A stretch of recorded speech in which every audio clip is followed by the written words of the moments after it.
Welcome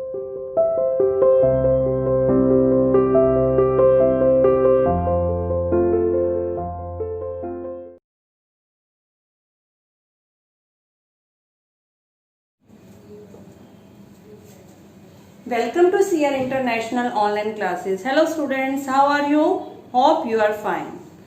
बेटा, हम हमारी बुक हमारे अतीत का चैप्टर नंबर 1 पढ़ रहे थे, जिसका नाम था क्या, कब, कहां और कैसे। ये चैप्टर की रीडिंग हमारी पूरी हो गई थी। आज हम इसके क्वेश्चन आंसर्स करेंगे। देखिए बेटा, क्वेश्चन नंबर 1, पांडुलिपियों तथा अभिलेखों में एक मुख्य अंतर बताइए। पांडुलिपि और अभिलेख, ठीक है। देखिए, पांडुलिपियां ताड़पत्रों तथा भोजपत्रों पर हाथ से लिखी हुई पुस्तक, ताड़पत्रों तथा भोजपत्रों पर हाथ से लिखी पुस्तकों को पांडुलिपि कहते हैं। पांडुलिपि क्या है? ताड़पत्र, ताड़ के पत्तों पर या भुर्ज नामक पेड़ों के पत्तों पर जो हम हाथ से लिखते थे उसे हम पांडुलिपि कहते थे। अभिलेख पत्थर तथा धातु जैसी कठोर स्तंभों पर, पत्थर हो या फिर कोई धातु जैसे कि तांबे की प्लेट हो, है ना, उसकी कठोर स्तंभों पर खोद कर लिखे गए लेखों को अभिलेख कहते हैं। खोद कर, आप खुद सोचिए बेटा, एक तो पत्थर पर खोद कर लिखी गई है कोई चीज, वो तो हो गई अभिलेख, और एक हमने ताड़पत्रों पर अपने हाथ से लिखा, वो हो गई पांडुलिपि। पांडुलिपियां जल्दी नष्ट हो जाती हैं क्योंकि इन्हें पेड़ों के पत्तों पर लिखा गया है, इन्हें कई कीट खा गए हैं। लेकिन जो अभिलेख है वो काफी समय तक सुरक्षित रहते हैं क्योंकि पत्थर पर जो चीज खोद कर लिख दी जाती है वो आसानी से मिटती नहीं है, वो खराब नहीं होती है। आगे देखिए, प्रश्न नंबर 2, रशीदा के प्रश्न को फिर से पढ़ो, इसके क्या उत्तर हो सकते हैं। कहने ये चैप्टर जब हमारा स्टार्ट हुआ तो एक क्वेश्चन से स्टार्ट हुआ था। उसमें एक बच्ची रशीदा ने क्वेश्चन किया कि 100 साल पहले क्या हुआ था, हम ये कैसे जान सकते हैं। ठीक है, तो यही हमने लिखा, रशीदा का प्रश्न था कि हम ये कैसे जान सकते हैं कि 100 साल पहले क्या हुआ था। ठीक है, अब क्या हुआ था 100 साल पहले, यदि देखिए कल की ही बात है तो हम अपने किसी मित्र से पूछ सकते हैं कि कल क्या हुआ। टीवी में, न्यूज़पेपर में हम देख सकते हैं कुछ साल पहले क्या हुआ, जिस व्यक्ति को वो बात याद है हम उससे बात कर लेंगे। लेकिन 100 वर्षों पहले, 1000 वर्षों पहले क्या हुआ, उसको जानने के लिए हम कई प्रकार के साधनों की मदद लेते हैं। तो इसका उत्तर हम इस प्रकार दे सकते हैं। नंबर 1, इसके बारे में हम प्राचीन ग्रंथों और पुस्तकों को पढ़कर जानकारी हासिल कर सकते हैं। मतलब प्राचीन काल में जो पुराने समय में ग्रंथ लिखे गए और जो पुरानी किताबें लिखी गई, हमें वो मिली हैं, और हम उनको पढ़कर, जब हमने उन किताबों को पढ़ा, उन ग्रंथों को पढ़ा, तो हमें उस समय के बारे में जानकारी हासिल हुई। मतलब उस समय कौन सा राजा था, किस प्रकार के युद्ध लड़े गए, या फिर वो क्या खाते थे, किस प्रकार की उनकी वेशभूषा थी, इन सब के बारे में हमें जानकारी मिली। पांडुलिपियों और अभिलेखों से जानकारी प्राप्त कर सकते हैं, और हमें पुराने समय की पांडुलिपियां और अभिलेख भी मिले हैं। पांडुलिपियां जो भोजपत्रों और ताड़पत्रों पर लिखी गई थी, अभिलेख जो पत्थर पर खोद कर लिखे गए थे। तो बेटा, जो ये पांडुलिपियां और अभिलेख, खास तौर पर अभिलेख, जो राजा लोग थे वो अपनी विजयों का वर्णन करने के लिए कि उन्होंने किन किन राज्यों पर विजय हासिल की, उसके लिए वो पत्थरों पर खुदवा दिया करते थे, ताकि उनके नगर की जो प्रजा है वो उसे देख कर पढ़े और राजा की उपलब्धियों के बारे में जानकारी हासिल कर सके। तो हमारे लिए ये भी इम्पोर्टेंट स्रोत है कि पांडुलिपियां और अभिलेखों से जानकारी प्राप्त कर सकते हैं। थर्ड हो गया, प्राचीन खंडरों और स्मारकों से जानकारी प्राप्त कर सकते हैं। जो हमें प्राचीन काल की इमारतों की जो खंडर और जो प्राचीन स्मारक मिले हैं, उसको देखकर हम ये पता लगा सकते हैं कि उस समय में भवन निर्माण कला किस प्रकार की थी, लोग किस प्रकार के महलों में रहना पसंद करते थे, ये किसने बनाया, क्यों बनाया। क्योंकि इन स्मारकों की भी दीवारों पर अभिलेख, इन स्मारकों की जो दीवारें हैं ना, वहां पर भी अभिलेख जो है खुदवाए गए हैं, जिन पर लिखा गया है कि ये स्मारक किसने बनवाया, कब बनवाया, क्यों बनवाया। तो उनसे भी हमें बहुत सारी जानकारी मिल सकती है। देखिए बेटा, प्रश्न नंबर 3, पुरातत्वविदों द्वारा पाई जाने वाली सभी वस्तुओं की एक सूची बनाओ। इनमें से कौन कौन सी वस्तुएं पत्थर की बनी हो सकती हैं। पुरातत्वविद जो पुरानी चीजों को कलेक्ट करते हैं उन्हें पुरातत्वविद कहते हैं। वो कह रहे हैं कि पुरातत्वविदों को कौन कौन सी वस्तुएं मिली हैं, हमने उनकी एक लिस्ट, एक सूची तैयार करनी है और फिर हमने उनमें से बताना है कि इनमें से कौन कौन सी चीजें पत्थर की बनी हो सकती हैं। ठीक है, बहुत सारी चीजें मिली पुरातत्वविदों को। पुरातत्वविदों को अतीत की अनेक चीजें जैसे कि आभूषण मिले। उस काल में लोग क्या पहनते थे?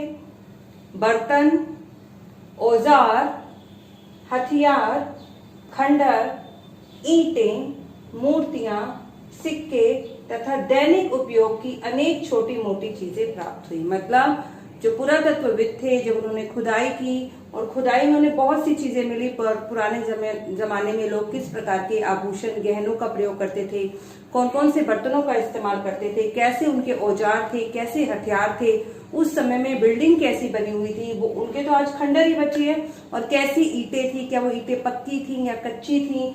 ठीक है, मूर्तियां, सिक्के, बहुत सी चीजें प्राप्त हुई। तो अब हमने देखना है इनमें से पत्थर की कौन कौन सी हैं।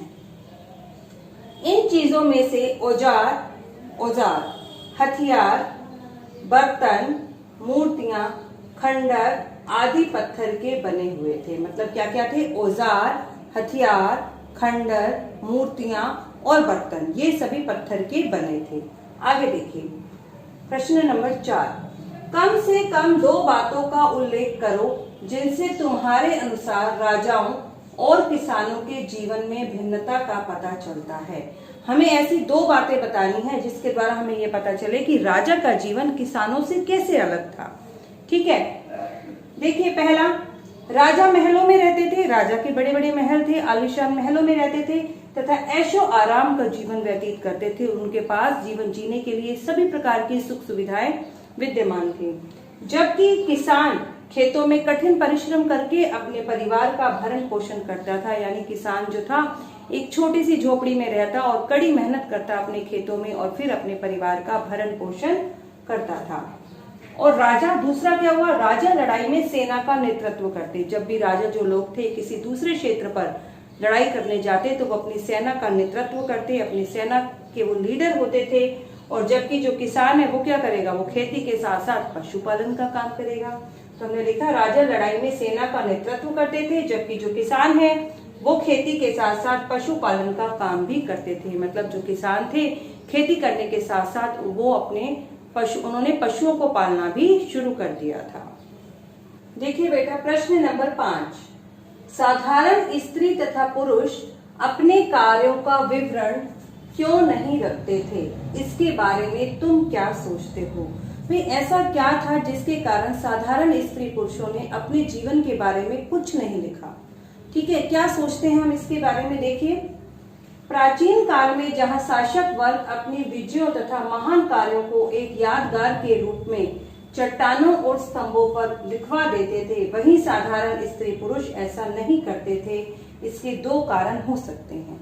देखिए बेटा, जो राजा लोग थे जब वो किसी विजय को हासिल करते थे, किसी क्षेत्र पर विजय हासिल करते थे, तो वो लोगों को बताने के लिए उन्हें अभिलेखों पर अभिलेख खुदवा देते थे, चट्टानों पर लिखवा देते थे, ताकि आते जाते साधारण लोग उन्हें पढ़ें और राजा के महान कार्यों के बारे में जाने। या राजा कोई भी महान कार्य करता था, जैसे राजा ने कुएं खुदवा दिए, ठीक है, तो नहरें खुदवाई, तो इस टाइप के कार्यों को भी राजा अभिलेखों पर खुदवा देते थे। या राजा अपना कोई आदेश लोगों को देना चाहते थे, ठीक है, क्योंकि राजा बहुत समृद्ध व्यक्ति था, उसके पास बहुत पैसा था। इन सब कामों को करने के लिए जितने पैसे की जरूरत पड़ती थी वो राजा के पास था, लेकिन जो आम लोग थे वो उन्हें ऐसा नहीं किया। इसके 2 कारण हो सकते हैं। पहला, शायद साधारण स्त्री पुरुष पढ़े लिखे नहीं थे। हो सकता है कि साधारण स्त्री पुरुष उस वक्त में पढ़े लिखे नहीं हो, जो पढ़ने लिखने का काम था वो सिर्फ शासक वर्गों का ही हो। नंबर 2, उनका जीवन कष्टकारी था, वे अपने परिवार के भरण पोषण में ही लगे रहते थे, इसलिए इन लोगों ने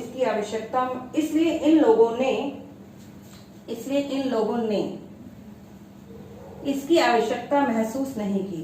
कह रहे कि जो साधारण लोग थे उनका जीवन बहुत कष्टकारी था, वो अपने परिवार के पालन पोषण के लिए, अपने परिवार का पेट भरने के लिए कई प्रकार के काम करते थे, जैसे खेती करते, पशु पालते या फिर छोटा मोटा व्यापार करते थे, ठीक है। तो उनका सारा समय तो अपने परिवार के भरण पोषण में ही निकल जाता था, तो उन्होंने अपने कोई इस टाइप का काम किया ही नहीं उन्होंने जिसके बारे में वो लिखवाएं, और ना ही उनको इस तरह की कोई आवश्यकता महसूस हुई, क्योंकि इन सब कामों को करने के लिए बहुत अधिक धन की भी जरूरत होती थी, जो साधारण स्त्री पुरुष के पास उस समय में नहीं था। तो ठीक है बेटा, आज के लिए 5 क्वेश्चन ही, इसके आगे के क्वेश्चंस हम कल करेंगे। ओके।